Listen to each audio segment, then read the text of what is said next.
Bogotá, Colombia, just before 3 p.m. on the afternoon of December 2nd, 1993. From a hotel room, a 16-year-old is on the phone to his father, who is some 300 miles away in Medellin, Cocaine City. The son is Juan Pablo Escobar, the father, Pablo Escobar, the world's most wanted drug lord. The phones they're using and the words they speak are betraying them.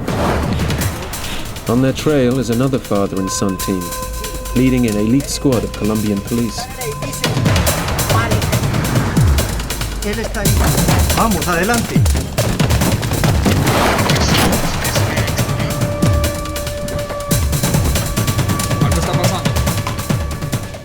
Pablo Escobar was the king of cocaine.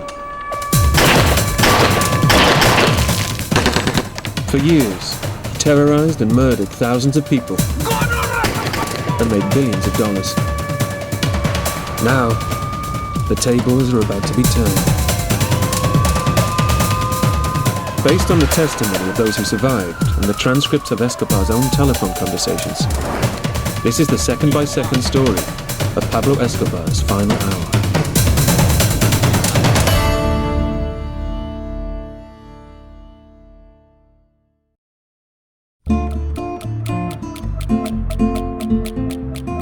Pablo Escobar's last hour begins in a faceless house in a modest suburb of Medellin, Colombia. It's the final bolt hole, with just one guard and an aunt to care for him.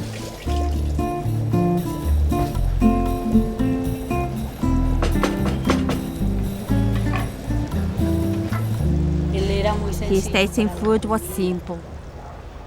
I have to admit I wasn't a very good cook, but he ate everything I made him. To this day, Escobar inspires passionate and contrasting views. To Aunt Luz Miller, he's simply the favorite and heroic nephew. He was a very intelligent, beloved, serious, and sensitive person. In short, a man of quality. When he was alive, oh Maria, he could have been president. I tell you, he could have been president.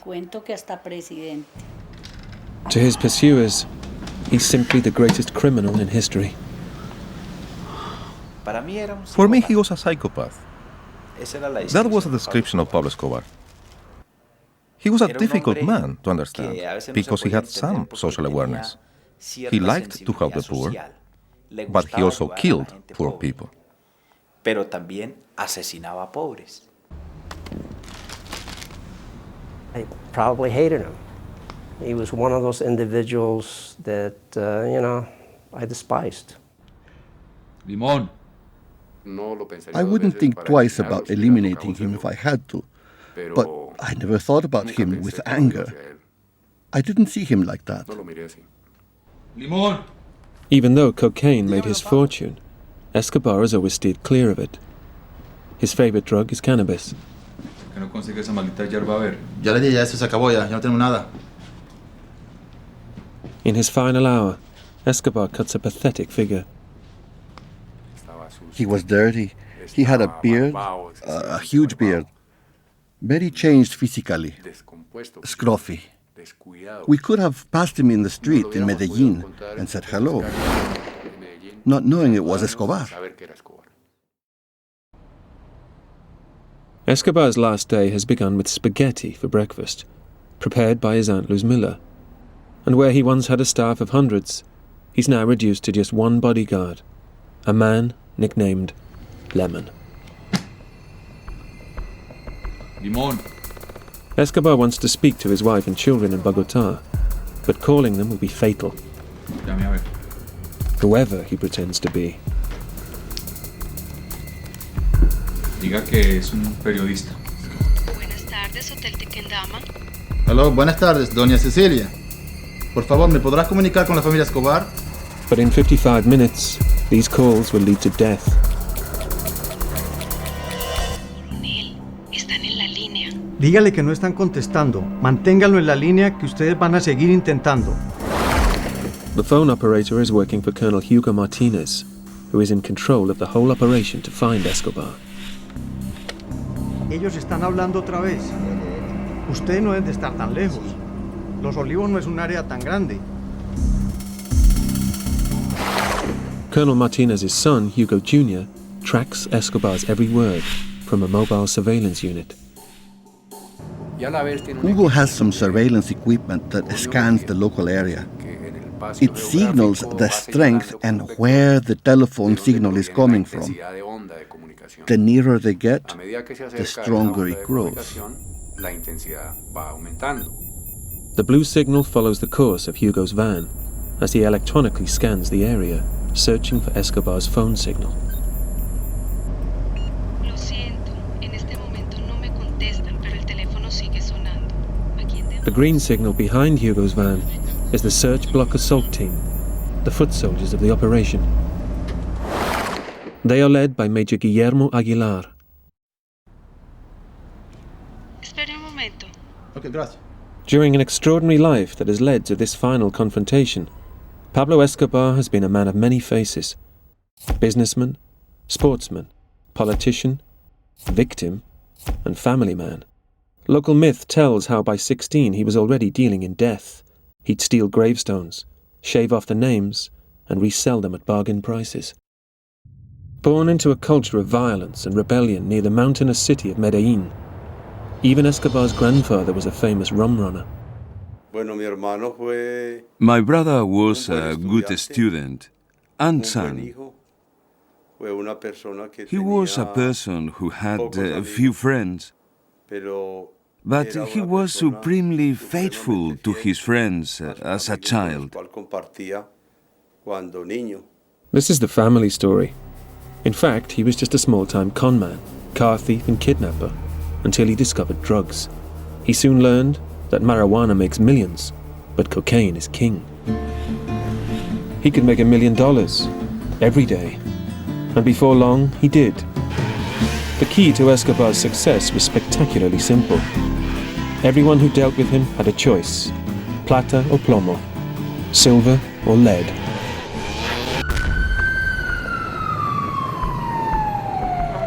When he was arrested in 1976 with 39 kilos of cocaine, the judge received a death threat. The two arresting officers were murdered. The judge who signed his arrest warrant was murdered. The journalist who published an account of the arrest was murdered. The newspaper where the journalist worked was bombed. But now, from his safe house in Medellin, Escobar is trying to use the press to get public opinion behind him. Okay.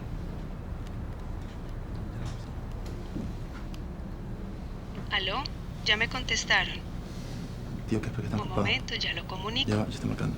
Okay, gracias. His 16-year-old son, Juan Pablo, has set up an interview with a local newspaper. He relays the questions to his father. According to Colombian intelligence, Juan Pablo is already well steeped in the family's traditions. We heard reports that when he was 16 years old, he was involved in the assassination of some policemen. Allegedly, he was being groomed by the father to basically take over the business. The chances of that are now remote. Juan Pablo's role is now to be his father's intermediary with the press. ¿Qué más pues? Escobar's purpose in giving an interview is to win public support for his campaign to get his family out of Colombia. In return, he's saying he will give himself up. Estoy listo todavía. A ver, ¿cómo es la cosa? Dicen que nos dan un enfoque muy teso, pues, pero que a nivel más familiar. Y nosotros tenemos que dar una imagen más familiar. As Escobar receives the questions from his son, Colonel Martinez and Hugo listen intently, hoping to get a fix on his position. Bueno, si quieres hagamos una cosa. Señor. Vuélvame a llamar ahorita y yo le tengo el número del fax. Lo que pasa es que son muchas preguntas. There's a strange symmetry about this story. Two families, two fathers and sons, playing a deadly game of cat and mouse. He knew we were recording him, listening to him through electronic surveillance. He didn't allow himself any phone calls longer than 2 or 3 minutes. He would cut them off saying, "Stop there, don't speak anymore." He was very careful so we couldn't find him. Hugo, Voltea aquí a la izquierda. Escobar está ahí. Oye, es lejos. ¿Dónde está? Necesitamos la información. Dele. Así. A secret US Army surveillance team, codenamed Centra Spike, flying above Medellin, is helping the search. It pinpoints Escobar's phone transmissions and relays them to mobile units like Hugo's. But the pinpoint is 600 meters wide. It's up to Hugo to find the source of the signal within that zone. It's a delicate task, made even harder by Escobar's short calls and the usual habit of speaking from mobile phones on the move in taxis. Well, there were numerous stories, numerous reports about him being in a taxi. There was one report, I remember, that he was in a taxi wearing dressed like a nun. Muy bien. Por favor, siga así. The men of the search block don't know if Escobar is moving or still today, but they do know what to expect when they find him. Of course we were very scared. He had already killed thousands of people. He killed 600 of our policemen just in Antioquia, plus the ones he'd killed elsewhere. So the moment he started killing, and the moment we knew that he was offering $1,000 per dead policeman, we knew who we were facing. In this, his final hour, Pablo Escobar may still be free, but not as he was in his heyday. In the early 1980s, Escobar had his own private zoo. He was moving hundreds of tons of cocaine into the United States every year. Forbes magazine reckoned Escobar was worth over $7 billion. That's more dollars than there are people on Earth.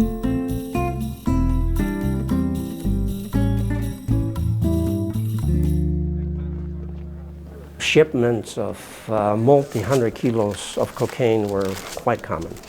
And it got to the point that an airplane would come to the United States loaded with cocaine, make a drop either offshore or somewhere in a clandestine area. And the airplane would go back full of $20 bills, to Colombia. So it got to a point where money was not counted in Colombia, it was weighed. Wealth and power were never enough for Escobar. He wanted to be respected, admired, even loved. And as extraordinary as it may seem, he really was loved. Precisely where there was a lot of poverty, he helped people. He gave them housing. He gave them money and things. The poor appreciate that. He built and gave a whole neighborhood for the homeless, known as Barrio Pablo Escobar.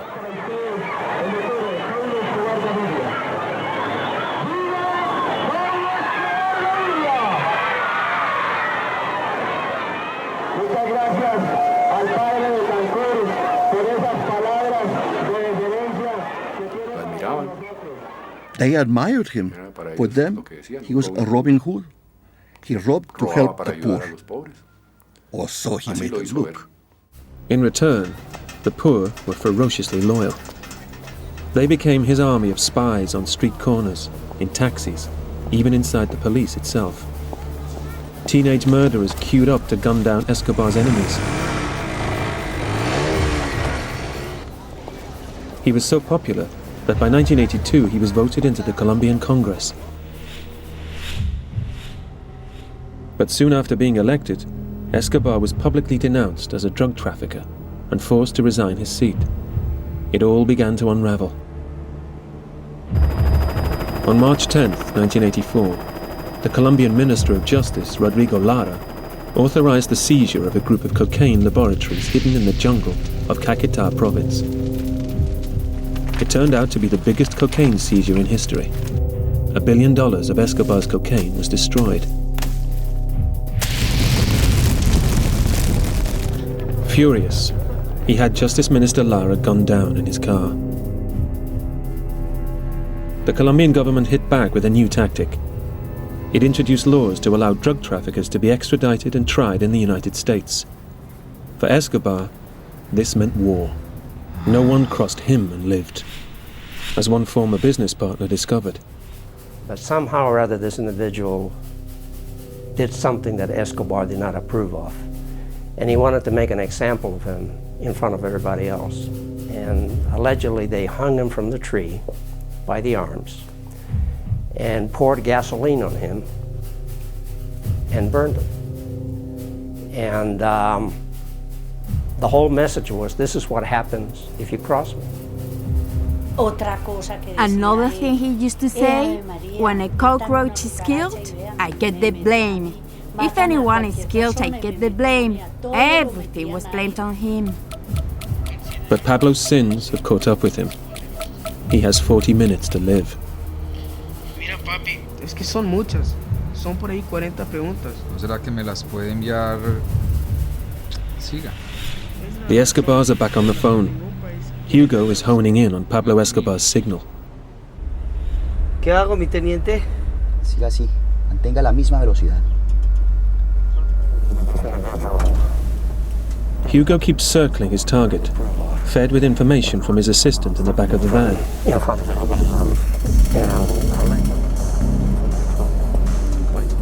From the strength of the signal he's now getting, Hugo believes Escobar is hiding very nearby. His suspicions are zeroing in on the Obelisco shopping mall. ¿Dónde estás? ¿Qué estás haciendo? Estamos muy cerca. Manténganse atrás. Esperen hasta que confirme. No quiero que ustedes ataquen hasta que estemos seguros. De acuerdo, mi coronel. Hugo. Sí. Creo que él está allí. ¿Estás seguro, Hugo?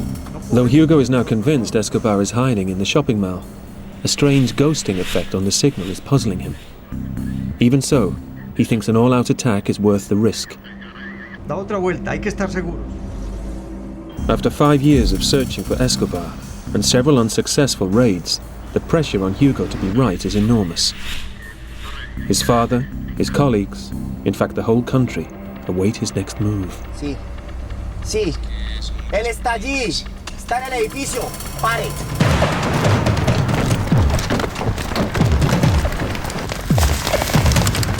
Allá. Allá. Uno, conmigo.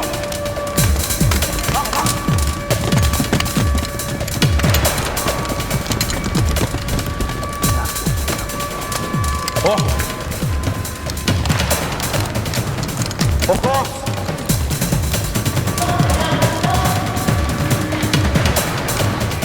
Bueno, si quieres hagamos una cosa, señor. Vuélveme a llamar ahorita y yo le tengo el número del fax. Hugo now sees there is a problem. If Escobar was somewhere in the shopping mall, he would be hearing and reacting to the commotion around him. But wherever Escobar is, all is quiet. Bueno, entonces suerte.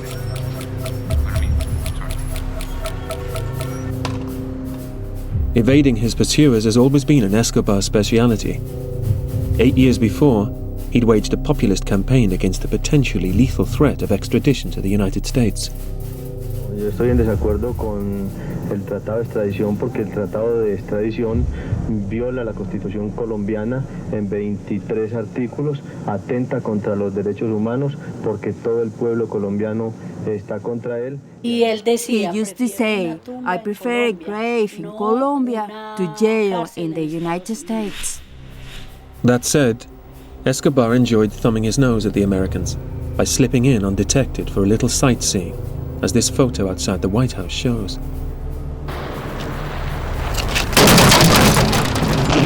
Then, on November the 6th, 1985, Escobar violently raised the stakes in his effort to thwart the extradition laws. The Marxist guerrilla group M19 seized the Palace of Justice in downtown Bogotá. 11 of the country's 24 High Court judges were killed in the battle. It looked like an unrelated political disaster.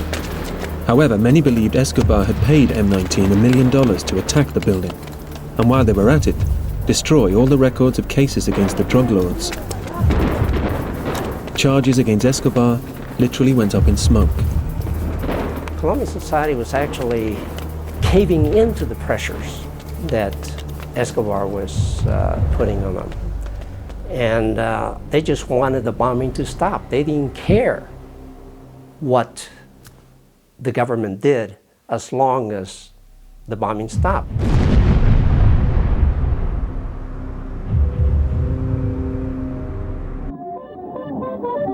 In August 1989, Escobar ordered the assassination of presidential candidate Luis Carlos Galán.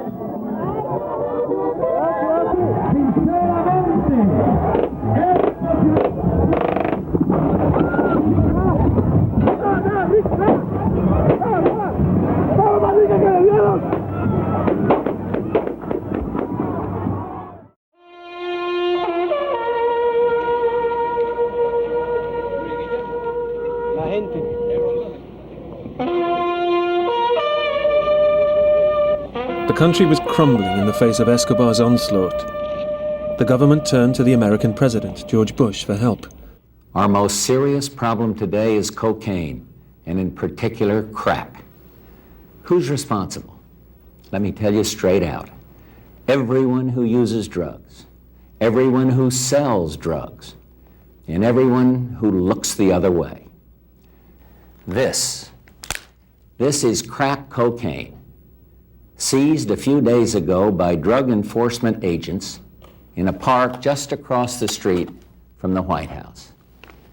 It's as innocent looking as candy, but it's turning our cities into battle zones, and it's murdering our children. Let there be no mistake, this stuff is poison. And our message to the drug cartels is this: the rules have changed. We will help any government that wants our help. When requested, we will, for the first time, make available the appropriate resources of America's armed forces. We will intensify our efforts against drug smugglers on the high seas, in international airspace, and at our borders. And for the drug kingpins, the death penalty. President Bush sent in the experts. Pero había una ayuda muy importante que era de la DEA.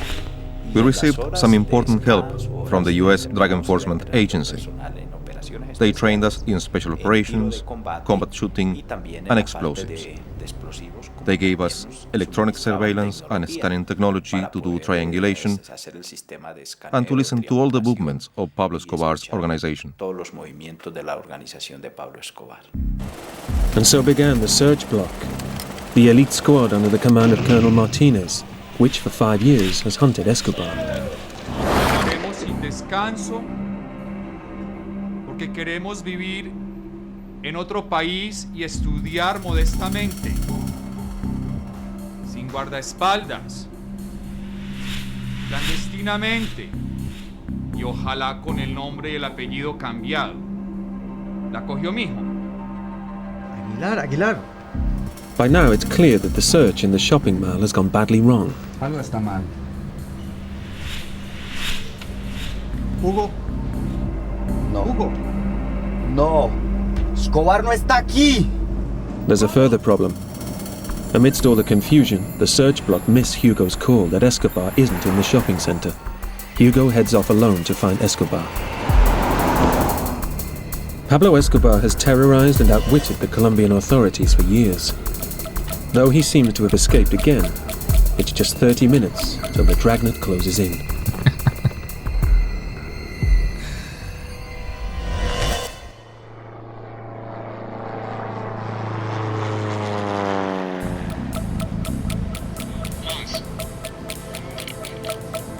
While the Search Block look for Escobar in Medellin's huge Obelisco shopping mall, Hugo tries frantically to work out why the raid has gone wrong. Hugo, ¿qué pasó? ¿Qué pasó? ¿Por qué no cogimos a Escobar? No sé qué pasó. Todo parece indicar que él estaba aquí.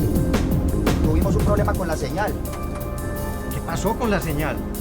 No sé, es como un reflejo, como de agua. Dios, pero... Hugo, no puede ser. Yo por aquí no veo nada de agua. It turns out Hugo is right about the signal being reflected off water. Unbeknownst to him, there is a storm drain running between the shopping center and where Escobar is really hiding. That is what caused the ghosting effect and led him astray. ¿Para dónde, mi teniente?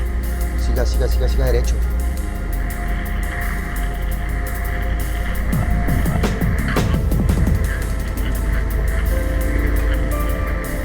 queda aquí a la izquierda.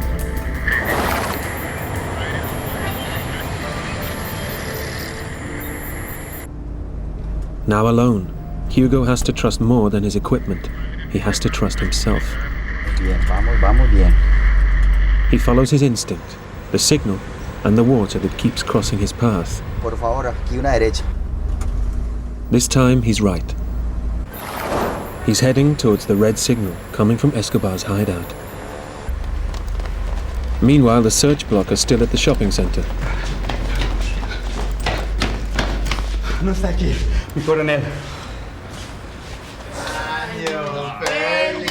Where once he would have been constantly on the move, lately Escobar has become more sedentary. Maybe it's the cannabis. Maybe it's just middle age. Only the night before, he celebrated his 44th birthday.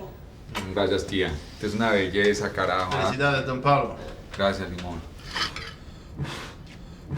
That day, something very strange happened that had an effect on me.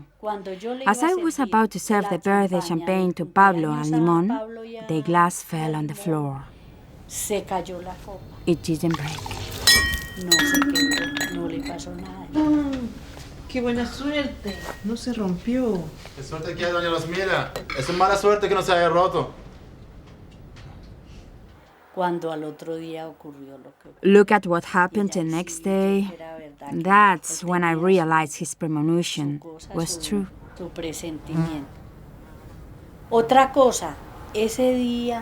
And there was another thing. That day, there had been a fly buzzing around Pablo's face. Like this. Like this, like this. It was one of those that feed on corpses. That was the day before the death.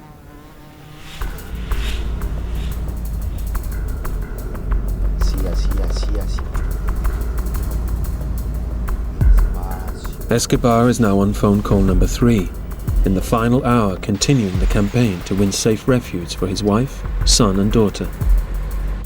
Mi amigo, dígales que mi padre no se va a entregar antes de nuestra ubicación en el exterior. Antes de nuestra ubicación en el exterior. Mientras la Dijín en Antioquia. La Dijín no es mejor. La Dijín, no más. Ah, bueno. Escobar's anger could be explosive. When he went after one man, presidential candidate Cesar Gaviria, in 1989, he blew up the whole airliner. Gaviria wasn't on the plane, but 107 innocent passengers were. He even began killing and torturing those around him, worried about informants. Escobar was a man rarely beaten. By June 1991, he'd bombed Colombia to a standstill. The government threw in the towel and finally cancelled the extradition law. In exchange, Escobar handed himself in, knowing he'd won again. He was sent to prison, but very much on his own terms. In La Catedral, the prison where Escobar spent some time after he turned himself in, was really nothing more than a country club. He was calling the shots on operations. He was receiving a percentage of anything that took place, throughout the Medellin cartel. He built a discotheque in the prison. He built a soccer field with lights.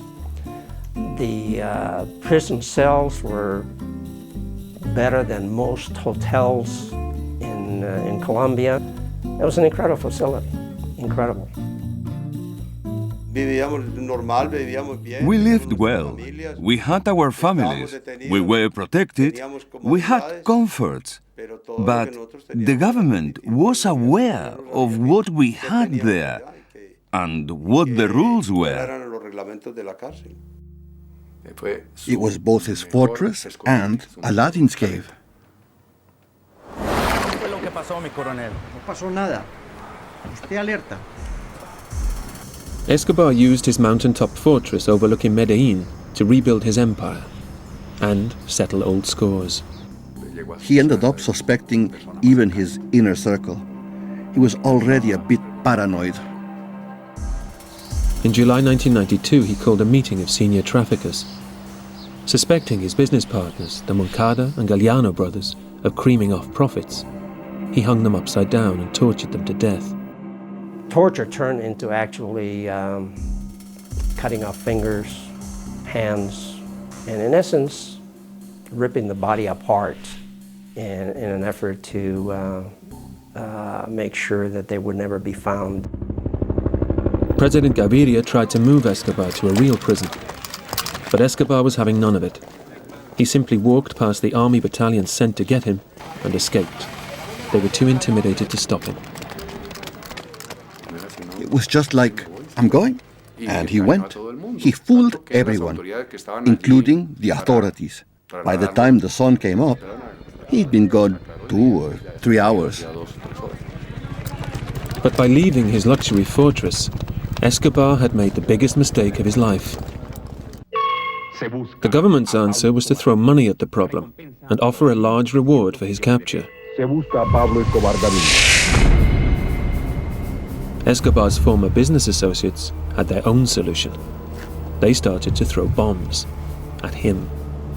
Enraged by the murder of the Moncada and Galliano brothers, and worried they would be next, Escobar's old trafficking pals revolted. A vigilante group appeared, known as Los Pepes, people persecuted by Pablo Escobar. They wreaked a terrible and sudden revenge. In essence, they used the same tactics that Pablo utilized to control the country. And they didn't stop at anything. They burned homes, they burned buildings, they assassinated followers of Pablo that were still with him. They left signs on the bodies saying that they were killed by the Los Pepes because they were collaborators of Pablo Escobar. Los Pepes systematically destroyed Pablo's organization. They killed his attorneys, they killed his bodyguards. Without warning, Escobar had gone from hunter to hunted. They also killed my sister Lucy. They killed her husband, they killed the cleaner. She was pregnant. That day, they killed 4 people. It's now less than 15 minutes to the final shootout. Bueno.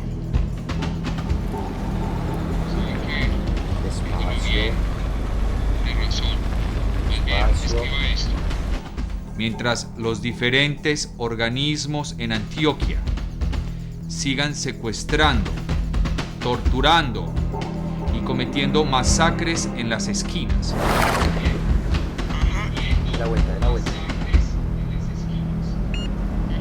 Absorbed in his telephone interview, Escobar has no idea that Hugo is now only yards away.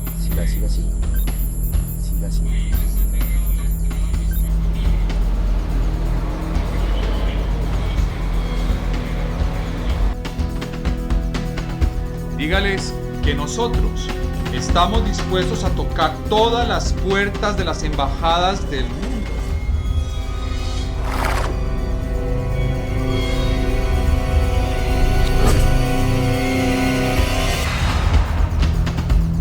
Él está allí. Escobar está allí. Voltea la esquina. It's an extraordinary moment, as after 5 long years, the hunter and the hunted have locked eyes. Papá, papá, lo encontré, lo cogí, lo encontré, papá. ¿Dónde? Aquí está en la casa. No, pero no sé, yo creo que él me vio, él debe estar con sus sicarios, no sé, a lo mejor hay más en la calle, no sé. With Escobar now finally within reach, Colonel Martinez is faced with the hardest decision of his career: to do his duty or to protect his son's life. Quédese exactamente donde está. Cuiden bien el frente y atrás de la casa.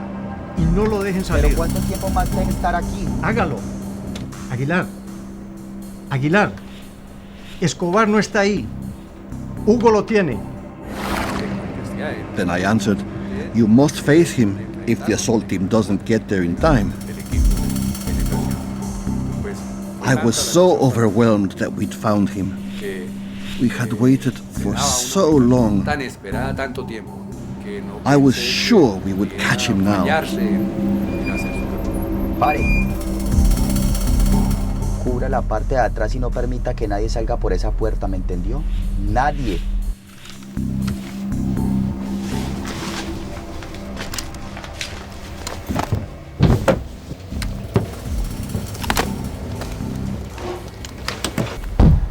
Vamos, dele.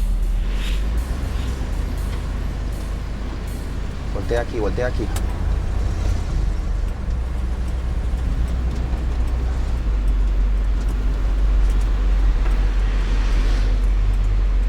Pare.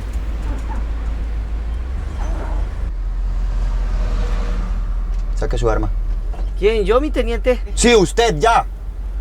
Mire, el número es 45 de 94, ¿me entendió? En toda la mitad de la cuadra a la derecha. Vaya y cubra la parte de atrás que yo cubro el frente. Nosotros nos vamos a meter ahí, ¿cierto, mi teniente? Usted y yo solos vamos a coger a Pablo Escobar. Solo vamos a asegurar las puertas, hermano. El bloque debe estar por llegar, ¿me entendió? With the search block still some distance away, Hugo and his driver prepared to tackle the world's most feared criminal on their own.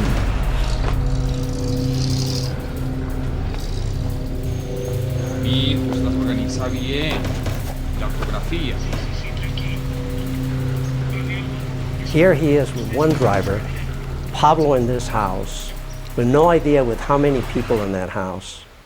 I can't imagine what Hugo Martinez thought at that moment. I mean, here is a situation where there had been so many false alarms, there had been so many close calls, and finally feeling that he had Pablo in his sight.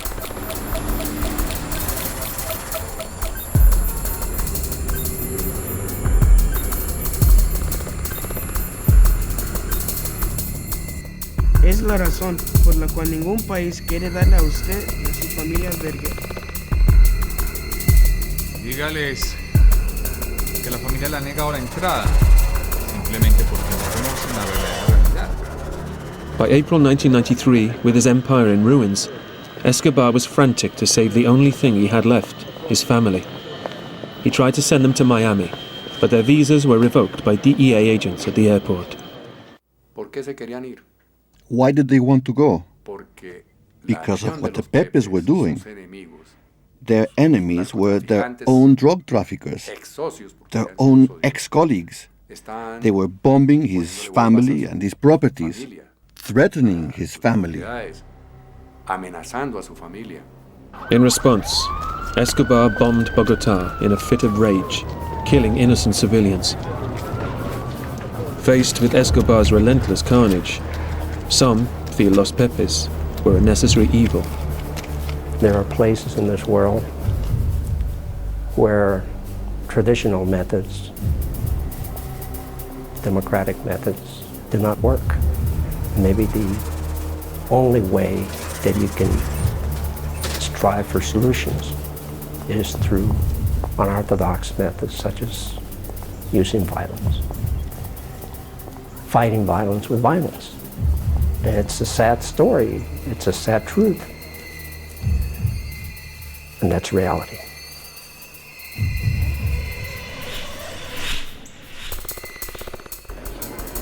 Just 4 days from the end, Escobar made a final bid to save his family. This time he sent Juan Pablo, his mother and sister to Germany, but they were refused entry and forced to return in humiliation to Bogotá. The Colombian authorities offered them protection at the Hotel Tequendama, but in Escobar's eyes, his family were now being held by the very people who wanted them dead. The inability even to protect his family showed just how far Escobar had now fallen. They were in the hotel, reading the newspapers, watching the news. They led a life of incarceration. He saw that they were pursuing them, that they were using his family as bait in order to locate him. Anyone could come any time to assassinate them. A lady with 2 children. Escobar basically lost it, and he entered a state in which he stopped taking care of the little things that kept him alive. He stopped moving around when he spoke on the phone. He started making calls to the newspapers, to senators, to everybody he could in a desperate, frantic effort to try and get him to do something to help his family. And that was his downfall. That's how he was tracked down.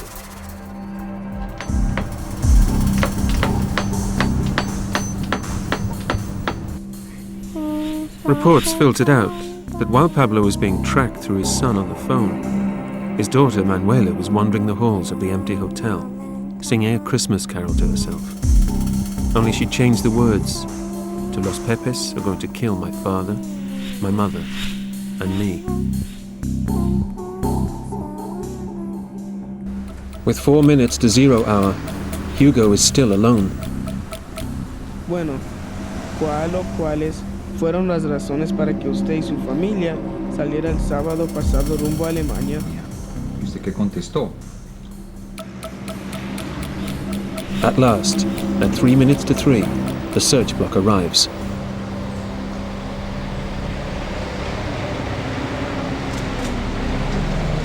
Quickly and quietly, the men surround the house, and marksmen position themselves in the street behind. Sí. ¿Había algún compromiso? As Escobar continues his conversation, the trap snaps shut around him.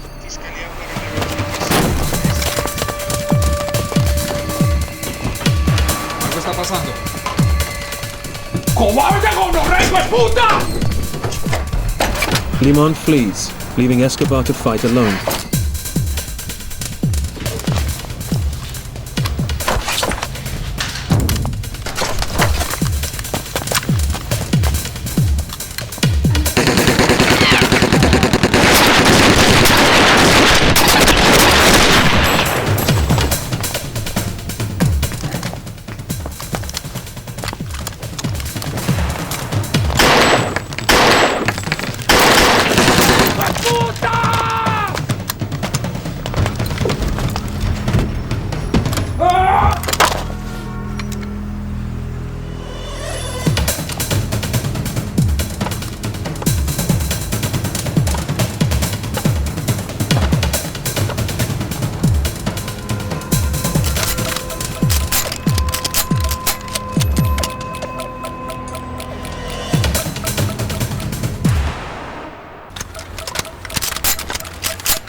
The death of Pablo Escobar is surrounded by as much legend as his life.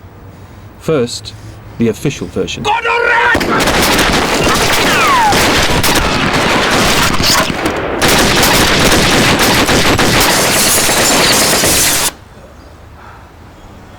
¡Es Pablo! ¡Es Pablo!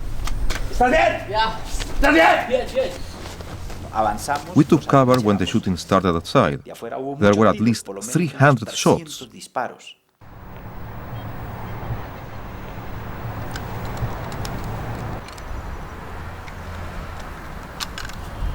¡Viva Colombia! ¡Está muerto el Pablo Escobar! ¡Está muerto! We all heard, "Long live Colombia," and understood Pablo Escobar had fallen. There are, however, other versions. One is that Pablo Escobar was felled by a killing shot straight through the ears. Some American researchers claim this amazing feat could only have been done by a US sniper from the ultra-secret Delta Force.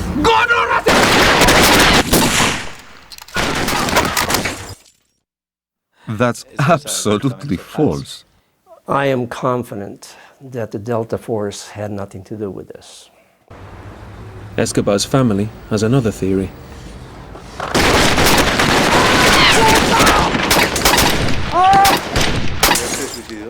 He committed suicide.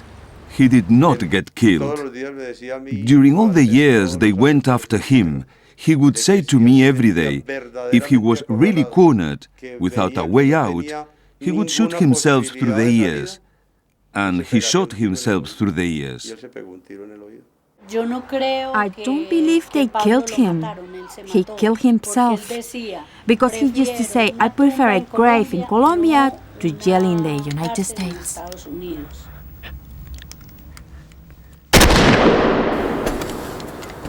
There's one final and less romantic theory.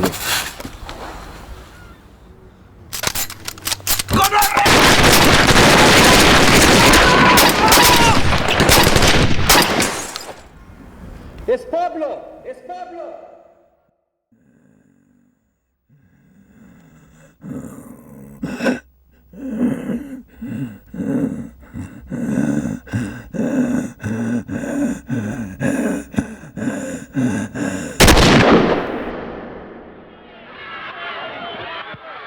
Whatever happened on the roof that day, Pablo Escobar passed into legend.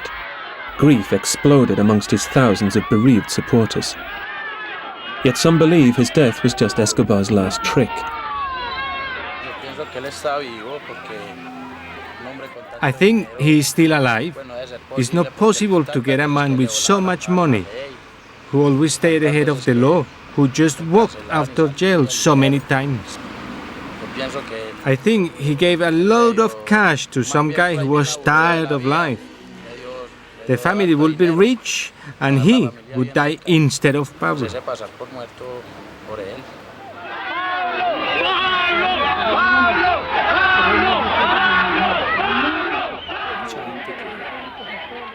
They admired him like he was Robin Hood.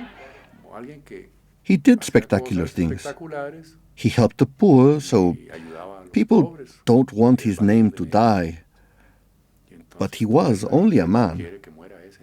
He's buried in Medellín. Eran las 3 de la tarde y empiezan a disparar. Les gritan, no soy cobarde, me llaman Pablo Escobar. Con el poder del dinero hizo temblar la nación. Escobar's death casts a shadow that stretches to this very day. Limon is buried right beside his boss. His life, like his death, is tied to Escobar's forever. Juan Pablo, his mother and sister Manuela fled to Argentina and changed their names, but are still being chased as the Escobars. Roberto Escobar survived Los Pepes and jail until one day he opened a parcel in the post. His sight and hearing have been permanently damaged. Guillermo Aguilar was hailed for his part in Pablo's death. He is now the governor of Colombia's Santander province. Hugo's assistant and driver were not so fortunate. Like many others in the search block, they were to die of unnatural causes, in what became known as Escobar's curse. Hugo Martinez Jr. was so overwhelmed by the discovery of Escobar that he was unable to even fire his gun when the final moment arrived. After surviving years of danger, Hugo died in a traffic accident in 1999. Colonel Martinez was promoted to general, but retired in 2003. He now lives a quiet life, without his son, painting. Luzmila Gaviria was lucky. She went shopping that afternoon and survived, but believes Escobar still takes care of her. 4 days later, I dreamed I was cooking fried fish for him, and he was hugging me, happy. I'm sure he was thanking me, like he was saying goodbye. Sometimes I ask, Pablito, help me, and he does.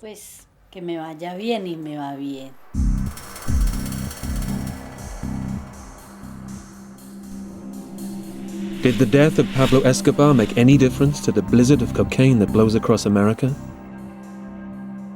Despite all the killing, cocaine only got cheaper and more plentiful than even Escobar could ever have dreamed.